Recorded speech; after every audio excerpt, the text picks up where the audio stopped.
عبد الرزاق حمد الله الساطي لحد الان بنزيما براسو باقي ما ماركاش هاد البيت اللي ماركا حمد الله. شوف في الماتش ديال الاتحاد والنصر بغاوه، ولاو دابا بغاوه ويبقى معاهم، ولكن قبل شوف واش كان تيقول.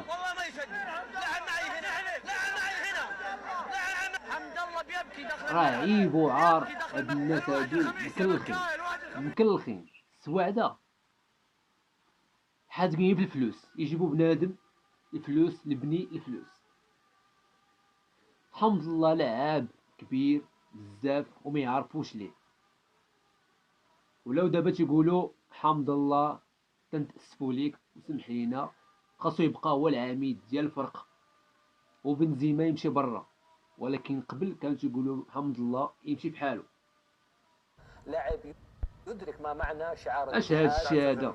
نعم، اش هاد الشيء أعتقد هذا؟ عبد الرزاق بن حمد الله لانه اليوم اثبت انه لاعب المواقف الصعبه، لاعب حضر في اليوم اللي كان محتاجه الفريق، رغم ان عبد الرزاق سقط في الشوط الاول كان يعاني من